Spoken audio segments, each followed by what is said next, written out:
नमस्कार। पिछले काफ़ी समय से लगातार स्टेट रोड ट्रांसपोर्ट कॉरपोरेशन द्वारा प्रदर्शन भी होते रहे और काफ़ी समय से एक लंबी मांग थी उनकी कि मैनेजिंग डायरेक्टर जो है एसआरटीसी के वो परमानेंट होने चाहिए, 2 साल तक उनका टेन्योर होना चाहिए, जो कि पूरी तरह से बताया भी गया है और जो इनकी पूरी गाइडलाइंस है उसमें भी है। पर अब फिर से एक बड़ा फैसला सरकार द्वारा लिया गया और उनकी भी ट्रांसफ़र अब हो चुकी है। काफ़ी ज़्यादा परेशान हैं ये लोग, किस तरह की परेशानियाँ हैं और क्यों हैं ये जानते हैं इनके प्रधान, ड्राइवर प्रधान जो हैं दीदार सिंह जी से। दीदार जी, किस तरीके से अब एक बड़ा फैसला जो सरकार द्वारा लिया गया है, जो ट्रांसफ़र कर दी गई है एमडी की, किस तरह से इस फैसले को देखते हैं?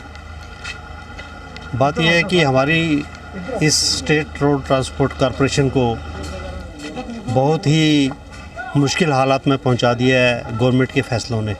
क्योंकि एक फ़ैसला हुआ था कि कोई भी एमडी आएगा वो कम से कम 2 साल तक इस कॉरपोरेशन में रहेगा, लेकिन यहाँ तो पिछले 5 साल में ये 8वें एमडी आए हैं। और जो भी एमडी आता है वो पहले बोलता है मुझे 2 महीने टाइम दे दो भाई, पहले मैं स्टडी करूँगा कि आपकी कॉरपोरेशन में क्या है क्या नहीं है, उसके बाद मैं आपसे बात करूँगा। तो इतनी देर वो स्टडी करता है, इतनी देर वो काम शुरू करता है तो उसकी ट्रांसफ़र आ जाती है।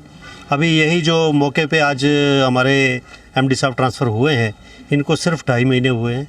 पहले जब आए थे हम मिले थे, जनाब हमारी ऐसी डिमांड्स हैं, हमारी सैलरी रेगुलर नहीं है, हमारे कंसल्टेंट भाई हैं जिनके 8-8 10-10 साल हो चुके हैं, उनकी रेगुलराइजेशन है, हमारे पास गाड़ियाँ नहीं हैं, हमारे पास सामान नहीं है। इन मसलों को लेके बहुत सी बातें हुई तो उन्होंने कहा मुझे थोड़ा वक्त दे दो, मैं थोड़ा सा अभी इसको स्टडी कर लूँ। अभी वो स्टडी करके 2-4 दिन से ही हमारी बातचीत चल रही थी, सर कंसल्टेंट लड़कों को अब रेगुलर करना चाहिए। और उन्होंने कहा था कि मैं नई गाड़ियाँ आ रही हैं उसके लिए मुझे ड्राइवरों की और रिक्रूटमेंट करनी है, कंडक्टरों की। और हम परेशान हो गए, कल ही सुन लिया कि हमारा एमडी साहब ट्रांसफ़र हो गए। अब नए एमडी आएंगे, वो बोलेंगे 2 महीने तक मुझे टाइम दे दो भाई, पहले मैं स्टडी करूँगा। यहाँ इसको तो एक ट्रेनिंग सेंटर बना दिया गया है और ट्रेनिंग सेंटर हम कहते हैं आप कुछ भी करो, सरकार हमें अपनी जेब से हर महीने तनख्वाह दे दे, हमारे लिए किसी को बिठाए या ना बिठाए। एमडी आता है वो बोलता है यार मैं अपने टेन्योर की देख सकता हूँ, जो पहले वाला ड्यू कर गया मैं उसको कहाँ से दे दूँ। हमारे जो बाकी ड्यूज़ पड़े हैं 7th पे कमीशन, 6th पे कमीशन के एरियाज़ हैं और इतने मसले मसाइल पड़े हैं। जो एमडी आता है वो बोलता है मेरा तो टेन्योर, यार अभी मुझे पता ही नहीं है आपकी कॉर्पोरेशन में क्या है क्या नहीं। हम ये कहना चाहते हैं एलजी साहब से कि आप कोई भी एमडी हमें दे दे, उससे हमें कोई लेना देना नहीं है, उसको अपना काम करना है, लेकिन जो भी दे कम से कम 2 साल के लिए उसको यहाँ बिठाएं और हमारी सैलरी एश्योर करें कि गवर्नमेंट हमारी सैलरी दे दे। जैसे ही बाकी मुलाजमों की सैलरी निकलती है हमारी सैलरी वहाँ से निकल आए, हमारे किसी को बिठाएं एमडी। हमने क्या करना है, जिसका टेन्योर पूरा हुआ उसको रेगुलर हो जाना चाहिए। बाकी महकमों में होते हैं, हमारे महकमे क्यों नहीं हो रहे? 7,000 रुपये ले रहे हैं, आज हम कोरोना में इतना काम कर रहे हैं, 7,000 रुपये से क्या किसी घर का गुजारा हो रहा है? बट ऐसा किया क्यों जाता है कि एमडी को ट्रांसफ़र क्यों किया जाता है? क्या आपकी तरफ से कोई उनको दिक्कतें आती हैं या सरकार उनको चाहती है कि ज़्यादा देर ये इनकी सुनवाई ना करे? ये अब सरकार क्या पॉलिसी बना रही है हमें इस बात की समझ ही नहीं आती। हम आज 2 दिन से, परसों से इनकी ट्रांसफ़र हुई है, कल पूरा दिन हम कोशिश करते रहे कि हम अपने एडवाइज़र साहब को मिलें या चीफ सेक्रेटरी साहब को मिलें, हमें वहाँ जाने नहीं दिया जाता। भाई हम अपनी बात तो रखें, हम चाहते क्या हैं? हमें एमडीओ से कोई लेना देना नहीं, कोई एमडी आए कोई काम करे, लेकिन जो रेगुलर बैठेगा उसको पता होगा मैंने अपने मुलाजमों का करना क्या है। जो 2 महीने के लिए आया है वो आता है, 2 गाड़ियाँ लेता है, सेक्रेटरी चला जाता है, वापस आता है, इतनी देर स्टडी करता है वो चला जाता है। हमारा यही कहना है कि अगर आपको यही कुछ करना है तो हमारी सैलरी एश्योर करें कि गवर्नमेंट अपने घर से हमें सैलरी दे दे। एमडी किसी को बिठाए नहीं तो कम से कम जो भी एमडी बिठाया है उसको 2 साल यहाँ से ट्रांसफ़र नहीं होना चाहिए, ताकि उसको भी पता चले मेरी आउटपुट क्या है, गवर्नमेंट को भी पता चले कि हमारे इस मुलाजिम ने किया क्या है। हमसे काम पूछा जाता है भाई आप क्या काम कर रहे हो, कम से कम इनसे भी पूछो भाई आप 2 महीने कोई क्या काम करेगा। कम से कम 2 साल के बाद पूछने वाले तो होंगे कि भाई आपने किया क्या है, वहाँ क्यों लोग रेगुलर नहीं हुए, वहाँ क्यों सैलरी नहीं निकली, वहाँ क्यों मुलाजमों ने काम नहीं किया, कोई इनसे भी तो पूछे। बिल्कुल हम यही चाहते हैं कि जो भी एमडी यहाँ पे आए उसको कम से कम 2 साल का टेन्योर मिलना ही चाहिए, ताकि वो 2 साल में कुछ ना कुछ आउट कर सके और हमारी बेहतरी की तरफ जाए। जैसे ही ये एमडी ट्रांसफ़र होने शुरू हुए हमारी कॉरपोरेशन नुकसान में जाना शुरू होगी और हमारा इस कॉरपोरेशन का नुकसान में जाने का सबसे बड़ा कारण गवर्नमेंट की पॉलिसी है, क्योंकि उसने किसी एमडी को यहाँ टिकने नहीं दिया। जो एमडी अच्छा मांग तो काफ़ी समय से आपकी रही है, पहले भी जब प्रदर्शन करते रहे उस समय भी आपने कहा कि एमडी जो है वो परमानेंट रहना चाहिए, बावजूद उसके बाद ये फैसला क्यों लिया जा रहा? ये अब सरकार क्या करना चाहती है हमें ये बात समझ भी नहीं आई, क्योंकि इससे पहले हमारे ओवैसी साहब आए, उन्होंने तकरीबन 5.5 महीने हमारे पास काम किया। 2-2.5 महीने तो उन्होंने भी कहा भाई हम तो अभी स्टडी कर रहे हैं यार, आपकी कॉर्पोरेशन में कुछ है ही नहीं है, कुछ है ही नहीं है, कुछ है ही नहीं है। अगर नहीं है तो क्या मुलाजिम घर ले गए, हमें तो वही सैलरी मिलनी है। अगर नहीं है तो इनकी पॉलिसियों से नहीं है। जो एक एमडी आता है वो अपने हिसाब से पॉलिसी बनाता है, ये गाड़ियाँ मेरी ऐसे चलेंगी, ऐसे चलेंगी, ऐसे चलेंगी। जैसे ही वो फाइलें कंप्लीट करता है उसको ट्रांसफ़र करके दूसरी जगह भेज दिया जाता है।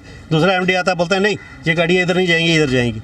वो अपनी पॉलिसी बना के आता है। तीसरा बोलता है नहीं हम ऐसा करते हैं, गाड़ियाँ कम करते हैं, यहाँ पे कुछ बिज़नेस एस्टेब्लिशमेंट बनाएंगे, उससे हम किराया लेंगे। चौथा आता है वो नई बात कर लेता है। कोई भी फाइल हमारी कंप्लीट हो ही नहीं पा रही। पिछले 5 साल से ये 8वां एमडी है और हम नहीं चाहते कि इस तरह हमें रोला जाए। इससे इतनी बुरी हालत तो किसी रखेल की नहीं होती जितनी हमारी कॉर्पोरेशन की कर दी गई है।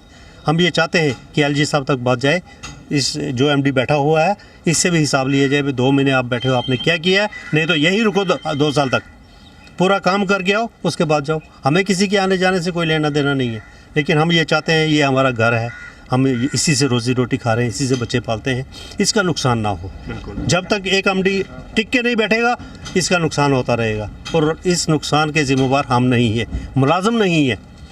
इस नुकसान का अगर कोई ज़िम्मेवार है तो वो एमडी हो सकता है या गवर्नमेंट हो सकती है, जिसकी पॉलिसी ही नहीं है कि इस कॉर्पोरेशन को चलाना कहाँ है। आज पिछले 3 महीने से कोरोना में चल रहे हैं। कोरोना में किसी को कोई पता नहीं गाड़ियाँ कहाँ से कहाँ जा रही हैं और किस तरह चल रही हैं। वो हमारी मैनेजमेंट ही जानती है कि कहाँ से कहाँ चल रही हैं और क्या कर रही हैं।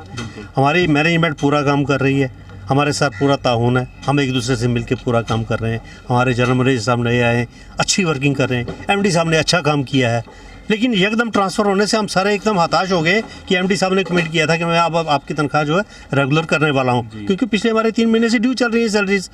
अब भी उन्होंने कमिटमेंट किया था नहीं भाई अब हम आपकी सैलरीज जो है रेगुलर करने वाले हैं, लेकिन कल ही उनकी ट्रांसफ़र हो गई और दूसरा आएगा वो बोलेगा मैं आपको सैलरी नहीं दे सकता, वो पिछला खा गया है। अब पिछला खा गया कि अगला खा गया, पिस तो हम मुलाजम रहे हैं। बिल्कुल हम ये चाहते हैं कि ऐसा एक प्रोग्राम बने, या तो सरकार हमारी पॉलिसी बनाए कि हमें सरकार वहाँ से अपनी ट्रेजरी से जो हमारा रेवेन्यू है वो जमा कर लें, हमें वहाँ से सैलरी दे दें। एमडी बदलें या ना बदलें ये उनका काम है, मैनेजमेंट कहाँ से आनी है, हमें कोई लेना देना नहीं। गाड़ियाँ देंगे हम चला देंगे, नहीं देंगे तो हम बैठे। बिल्कुल अगर कॉर्पोरेशन चलानी है तो फिर कम से कम एमडी को टिकना चाहिए, बिल्कुल कम से कम 2 साल का टेन्योर उसको मिलना ही चाहिए। यही हमारी अपील है। एलजी साहब से हम एक बार फिर रिक्वेस्ट करते हैं कि आप ऐसे जल्दबाजी में ट्रांसफ़र ना करें, जो जहां बैठा है कम से कम 2 साल उसको टाइम दें ताकि एक अच्छा काम कर सके। काफ़ी ज़्यादा ज़रूरी है कि ये जो एमडी साहब हैं वो इनके रेगुलराइज 2 साल रहें, क्योंकि काफ़ी मांगे जो हैं इनकी थोड़ी देर के लिए कामकाज शुरू होता है उसके बाद ट्रांसफ़र कर दी जाती है।